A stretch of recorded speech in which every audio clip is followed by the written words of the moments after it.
వసంత నవరాత్రులు అంటారు. ఉగాది నుండి శ్రీరామనవమి వరకు వచ్చేటువంటి ఈ 9 రోజులు కూడా వసంత నవరాత్రులు అంటారు. 9 రోజులు ఏం చేయాలి అంటే, ఉగాది రోజు ప్రారంభం చేసేటువంటి ఒక అద్భుతమైనటువంటి సకల గుణాభిరాముడైనటువంటి రాముడి కథాకథనాన్ని మనం మొదలుపెట్టాలి. ఆ రామాయణాన్ని చదవడం కానీ, రాముడి గుణగణాలను కీర్తించడం కానీ, రాముడి తత్వాన్ని తెలుసుకోవడం కానీ, ఇవన్నీ ఎందుకు చేయాలి? ఆచరించడం కోసం. రామతత్వాన్ని ఆచరించడం కోసం మనము రామోత్సవాలు చేయాలి.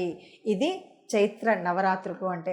చైత్ర మాసంలో వచ్చేటువంటి చైత్ర శుద్ధ పాడ్యమి నుండి నవమి వరకు ప్రతి నిత్యం శ్రీరామనవమి వచ్చే వరకు అనమాట. అంటే రాముడి కళ్యాణం చేస్తాం కదా, కళ్యాణం వరకు కూడా ప్రతిరోజు రాముడి యొక్క గుణగణాలను తెలుసుకోవాలి, రామతత్వాన్ని తెలుసుకోవాలి. ఒక ఇంట్లో ఎలా ఉన్నాడు, ఒక అత్యంత ఆనుకూలమైనటువంటి కుమారుడిగా ఎలా ఉన్నాడు, సోదరుడిగా ఎలా ఉన్నాడు, భర్తగా ఎలా ఉన్నాడు, సమాజంలో ఎలా ఉన్నాడు, అసలు షోడశ గుణాభిరాముడైనటువంటి ఆయన అందరితో సమాజంలో ఎలా ఉన్నాడు, ఆయన్ని మనం పూర్వభాషి అంటాము, మితభాషి అంటాము, స్మితభాషి అంటాము.